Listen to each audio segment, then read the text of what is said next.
بسم الله الرحمن الرحیم. پنځمه صفحه د اول باب اتم نمبر حدیث. دغه حدیث امام ترمذی رحم الله تعالی په خپل کتاب ترمذی شریف کې را نقل کړی دی. جناب نبی کریم صلی الله علیه وسلم فرمای: الاناءة من الله والعجلة من الشیطان. الاناءة من الله والعجلة من الشیطان. بیا دریم ځل دلته وایم: الاناءة من الله والعجلة من الشیطان. لفظی ترجمه داسې ده: الاناءة تلوار نکول، کراروالی، وقار و سنگینی، من الله د الله لجانبه او طرف څخه ده. والعجلة او تلوار، عجله، چابکتیا، ژروالی، من الشیطان د شیطان لجانبه او طرف څخه دی. الاناءة تلوار نکول، په قرار او آرام سره یو کار کول، په سکون سره یو کار کول، په اطمینان سره یو کار ترسره کول، او په سنگینتوب سره یو کار او یو خبره ترسره کول، من الله د الله د جانب څخه دغه صفت دی. والعجلة او تلوار، ژر کارونه کول او په کارونو کې چټکتیا کول، چابکتیا کول، من الشیطان د شیطان له طرف څخه دا یو کار دی او دا صفت دی.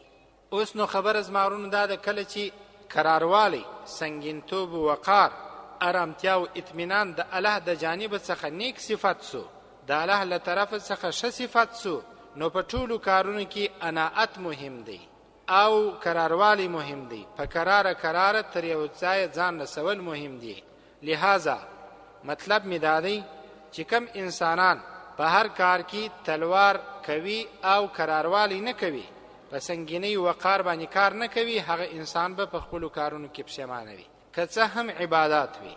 ځکه نو زموږ فقهای کرام فرمایي او حدیث شریف کې خدا خبر راغلی ده، جناب نبی کریم صلی الله علیه وسلم فرمایي: خیر الاعمال ادومها وان قل. تر ټولو ښه کار په کارونو کې هغه دی چې دوامدار وي، که څه هم لږ وي. حکمت په دې کې دا دی چې لږ کار کې قراروالی او سنگینی وي او دوامدار وي. په چابکتیا سره که څوک کار کوي نو ژر یې کوي، ډېر یې کوي، وروسته ځینې پاتې وي. ځکه نو فقهای کرام فرمایي: وایي تاسو که کارونه کوئ، عبادات کوئ، په د عبادات کې قراروالی ښه دی، عقایدو کې، معاملاتو کې هم سنگینی و وقار او دروندوالی ښه دی. نو کم انسان چې دغه صفت په ځان کې ولري، الله رب العزت په کارونو کې هم برکت ور اچوي. د دې سره دا خبره طبیعي ده چې زه وکم دماغ ته مې راغله، هغه دا چې ډېر انسانان غواړي چې د دین په کارو کې هم تلوار وکړي، که څه هم دغسې تلوار شرعا جائز کار دی، دا د شیطان له طرفه څخه نه دی، دا صفت بیا د شیطان له جانب څخه نه دی. شریعت چې د کم کار په باره کې تاسو ته د تلوار درس درکوي، په کارو کې بیا تلوار ښه دی. مثلا الله رب العزت فرمایي په قرآن کې: فاستبقوا الخیرات. په د خیرات په کارو کې، په شو کارو کې، د خیر په کارو کې تاسو مسابقه کوئ. مسابقه کې به خامخا چابکوالی وي، تیزوالی به وي، تلوار به وي، عجله به وي. دغسې تلوار چې الله یا شریعت یا نبی کریم صلی الله علیه وسلم اجازه د تلوار ورکړې وي، هغه مذموم او بد کار نه دی. نو خبره مې دا کوله چې په کومو کارونو کې الله د چابکتیا امر کړی دی، شریعت اجازه ورکړې ده، په هغه کې خو هیڅ مشکل نشته. او قراروالی په کومو کارونو کې چې الله رب العزت خوښ بللی دی، نبی کریم صلی الله علیه وسلم خوښ بللی دی او شریعت خوښ بللی دی، هغه ښه دی. د دې څخه دا خبره په ذهن کې ما درته ویله ده چې زموږ او ستاسو د دین په کارو کې باید قراروالی وي.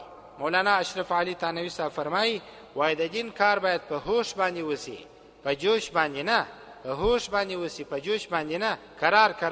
د دې څخه دا خبره معلومیږي چې زموږ او ستاسو د مدرسو کار، زموږ او ستاسو د ترجمو کار، زموږ او ستاسو د بیانو کار، زموږ او ستاسو دیني دغه خدمتونه چې روان دي، دا د دې نتیجه او ثمره به ژر نه غواړو، د دې نتیجه او د دې عواقب به ژر نه غواړو، د دې میوې ته به ژر انتظار نه کوو. موږ د ټوله جهان د ټولې نړۍ خدمتونه وینو، په کلونو یې خدمتونه وکړله، ځوانان سپین ږیري سوله، کشران ځوانان سوله، استعدادونه یې مصرف کړله. اوس نو تر دې ځای نوبت را رسېدل دی چې د دوی کړوسیانو ته د کړوسیانو ته لا هغه دیني خدمتونه پاتې سوي دي. یو ډېر ژوندی مثال زموږ او ستاسو لپاره د دارالعلوم دیوبند مدرسه ده. په ډېر هوش باندې مولانا محمد قاسم نانوتوي رحمه الله تعالی کار شروع کړي. 180 کاله وروسته و ټولې نړۍ ته 440,000 زیات و کم فاضلان او فارغ علما کرام ورکوي. په قراره باندې زموږ باید په خپل ولایت او په خپل ټولنه کې د اسلامي مدارسو یا خلاصه دا بوایم عمومي خبره به وکړم چې د اسلامي خدمتونو په باره کې تلوار به نه کوو. ولې مدرسه داسې ده باید ژر سمه موږ باید په قراره ځانونه په دین کې لوړ کړو. که څه هم تر نورې نړۍ به شاید موږ په دین کې په دین په ځینو کارو کې موږ شاته پاتې یو. په دې کې خو باید تلوار وکړو دا چې زموږ کار په هر انقلاب کې د صفر شروع کیږي دا پلا به نه پرېږدو. داسې نه وي چې بیا د صفر شروع کړو. قرار به ورته پورته کیږو. الله به دې 40-50 کاله د هرې مدرسې څخه بیا انشاءالله تعالی فارغ انسانان و نړۍ ته الله رب العزت استوي. نو زموږ او ستاسو کار خو اولنی دی، بنیادي دی. د دې څخه باید ډېر توقعات هم ونه لرو، خصوصا اوس په ښار کې چې کم مدارس دي، کمې دارالفتاوې دي، کم علما کرام چې خدمتونه کوي، د دې څخه ډېر ژر امید ونه لرو. څو کاله وروسته کم از کم 2 لسیزې خو موږ انتظار وکړو چې لا څه پیښیږي او تر کومه ځایه پورې دا خدمت رسیږي. تلوار مو وي، ملایانو هم تلوار وي، د عامو خلکو هم تلوار وي، ژر کار وسی. اما په ژر کار کولو کې بیا نقصانات هم وي. په قراره به انتظار کوو. الله به د هرې مدرسې څخه انشاءالله د دین په هره معنا خادمان پیدا کوي. او پاتې سوله تلوار د شیطان له طرفه یو بد صفت دی که انسان په ځان کې راولي د ټول کارونه به خراب وي. یو کار ته چې کله انسان رټ سي، یو کار چې کله په ذهن کې سي، تر هغه وخت نه پرېږدي تر څو چې کړی نه. تلوار په هر کار کې مناسب عمل نه دی. کوشش به دا کوو په کم کار کې چې په تلوار باندې الله امر کړي او په هغې کې تلوار وکړو، نور په ټولو کارو کې باید تلوار ونه کړو. هر کار د کور څخه په راوتلو کې، په کور کې په کار کولو کې، په مدارسو په مساجدو کې چې کله کښېنو هلته نورو ځایو ته چې ځو، تلوار به همیشه د انسان پروګرام خامخا د سهار دا په ماښام بدلوي، د ماښام دا په سهار بدلوي. که تلوار نه وي، سنگینی وقار پکښې پروت وي، الله رب العزت به د ټولو مشکلاتو څخه ساتي. نو خصوصا په دین کې، په لمانځه کې، په معاملاتو کې، په عقایدو کې قراروالی پکار دی. خاص بیا د په لمانځه کې چې الله رب العزت د انسانانو لمنځ اصلاح کړي.